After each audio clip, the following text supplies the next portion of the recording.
Good morning everyone. आज जो हम टॉपिक पढ़ने जा रहे हैं उस टॉपिक का नाम है sectors of the Indian economy. ये आपके क्लास 10th का चैप्टर नंबर 2 है इकोनॉमिक्स बुक्स का, जो मैं आपको एक कॉमिक स्टोरी के द्वारा पढ़वा रही हूँ। अब हम स्टार्ट करते हैं। देखिए, ये आपको कॉमिक स्टोरी नज़र आएगी अभी।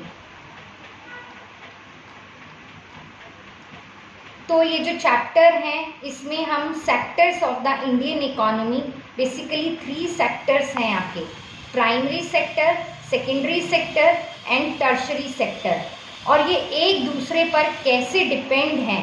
इंटरडिपेंडेंस का मतलब होता है कि ये एक दूसरे पर कैसे तीनों सेक्टर डिपेंड हैं, उसको हम एक स्टोरी के द्वारा पढ़ेंगे।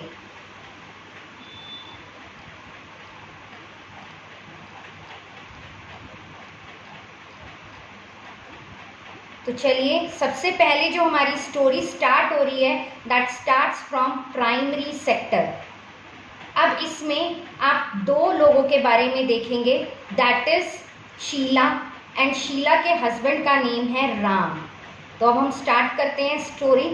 Sheila and her husband Ram are having a conversation at their field. ये शीला है और इसके हस्बैंड का नाम है राम। ये दोनों आपस में क्या कर रहे हैं, बातें कर रहे हैं। They both are agriculturist. ये दोनों जो हैं वो क्या करते हैं, एग्रीकल्चर करते हैं, मतलब खेती बाड़ी का काम करते हैं। अब राम जो है वो अपनी वाइफ शीला से क्या कहता है, I think we should grow cotton this time for good profit. मुझे लगता है कि हमें इस साल या इस समय हमें अच्छे फ़ायदे के लिए कॉटन उगानी चाहिए। अब शीला क्या कहती है, yes our last crop produce was not so good.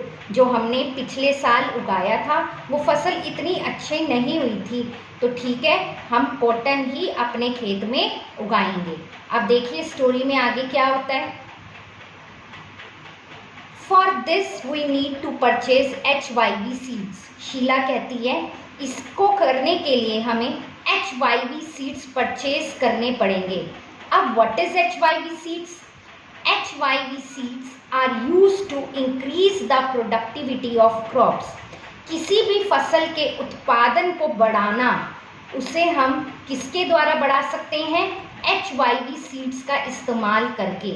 And what is the full form of HYV seeds? It's high yielding variety seeds. ये क्यों होते हैं और इनका क्या काम होता है?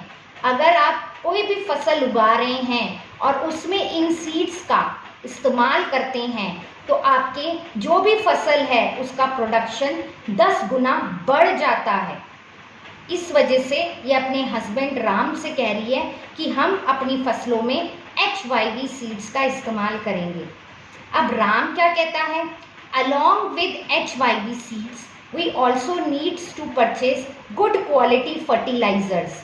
HYV सीड्स के साथ हमें अच्छी क्वालिटी के fertilizers, manure, insecticides and pesticides का भी इस्तेमाल करना पड़ेगा, जिससे हमारी फसल 10 गुना बहुत अच्छी हो जाएगी। अब शीला क्या कहती है, but for all these we need enough money. इन सब सामानों को खरीदने के लिए हमें पैसों की बहुत ज़्यादा ज़रूरत है। तो राम क्या कहता है, yes first let me confirm their prices in the market tomorrow. मैं कल जाकर इन सब चीज़ों के दाम पता करके आता हूँ। अब देखिए स्टोरी में आगे क्या होता है। अब आप सबको पता चल गया होगा what is the full form of HYV seeds. Is the full form is high yielding variety of seeds. अब देखिए क्या होता है अगले दिन। Next day Ram goes to the market. अगले दिन राम बाजार जाता है। What is the price of HYV seeds?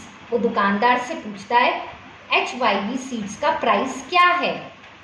ये लेडी से क्या कहती है, look here is the price list. देखिए यहाँ पर प्राइस लिस्ट लगी हुई है। अब आगे देखिए, and what about the good quality fertilizer, manure, insecticides and pesticide. वो क्या कहता है कि मुझे गुड क्वालिटी के फर्टिलाइजर, मैन्योर, इंसेक्टिसाइड्स और पेस्टिसाइड्स खरीदने हैं। उनका क्या दाम है? वो लेडी कहती है everything is displayed in this list, इस लिस्ट के अंदर सब कुछ लगा हुआ है। अब वो घर आता है और अपनी वाइफ से क्या कहता है, Sheela I went to the market today and found the prices of in all inputs have been high. वो अपनी वाइफ से कहता है, शीला मैं आज बाजार गया था और मैंने देखा कि इन सब चीज़ों का दाम बहुत ज़्यादा है। अब इनपुट्स क्या होता है, inputs is nothing but fertilizer, manure, insecticides, pesticides and HYV seeds कि ये सब क्या है, इनपुट्स हैं। मतलब इनपुट्स क्या होता है, अगर आप कॉटन की फसल उगा रहे हैं तो उस फसल को उगाने में आपने जिस जिस रॉ मटेरियल का, जिस जिस चीज़ का इस्तेमाल करा है उसे हम इनपुट्स कहते हैं, और जो चीज़ बनकर निकलेगी that is cotton, that is your output. अब शीला क्या कहती है, रियली। अब राम क्या बोलता है, from where will I arrange funds, इन सब चीज़ों को खरीदने के लिए पैसा कहाँ से आएगा।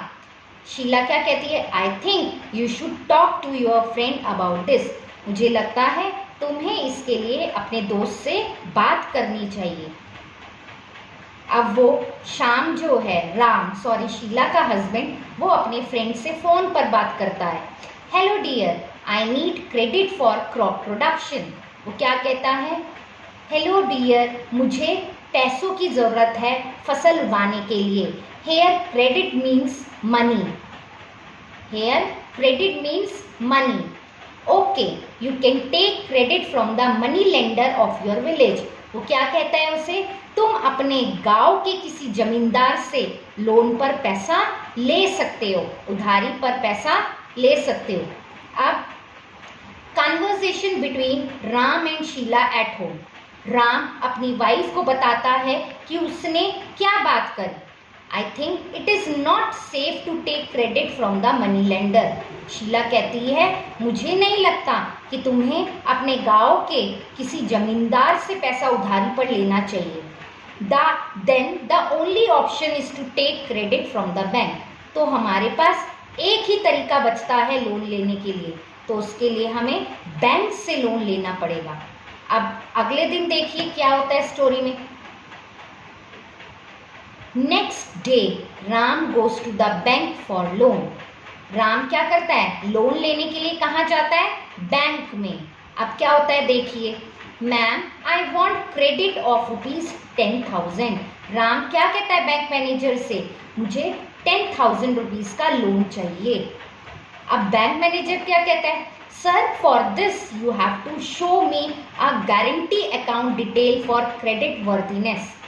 वो क्या कहती है, इसके लिए मुझे आपकी गारंटी अकाउंट डिटेल्स देखनी पड़ेगी।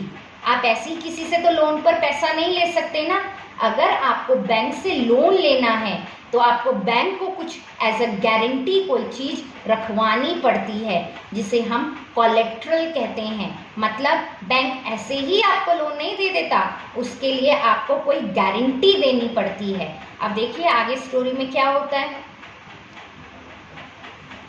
After receiving details she issue a loan of ₹10,000।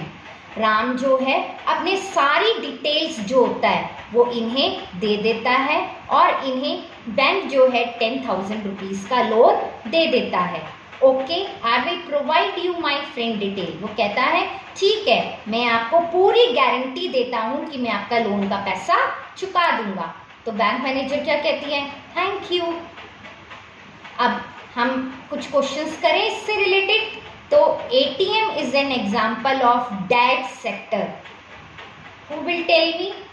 ATM is an example of dash sector.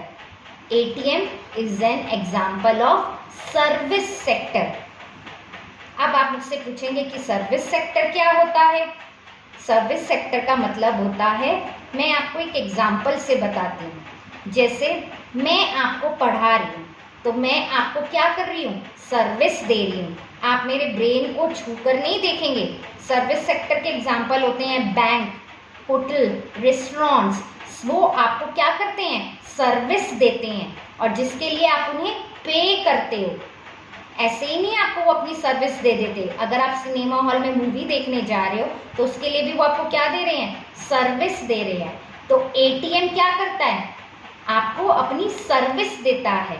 ATM is an example of service sector. अब आपने पूछा कि ये क्वेश्चन यहाँ क्यों आया, क्योंकि बैंक मैनेजर जो है वो बैंक में काम करती है और बैंक आपको क्या देता है, सर्विस देता है। तो ये उससे एग्जाम्पल ले रखा है। Employment in the service sector dash increase to the same extent as production. Employment in the service sector has या has not अभी तक जो सर्विस सेक्टर का एम्प्लॉयमेंट है वो इतनी तेजी से नहीं बढ़ा है। इसके बाद की स्टोरी मैं आपको नेक्स्ट वीडियो में दिखाऊंगी कि राम और शीला के साथ क्या हुआ, क्या वो अपनी कॉटन की फसल उगा पाए और क्या उन्हें इस फसल को उगाने में फ़ायदा हुआ या नहीं हुआ, ये हम नेक्स्ट क्लास में पढ़ेंगे। Okay, thank you.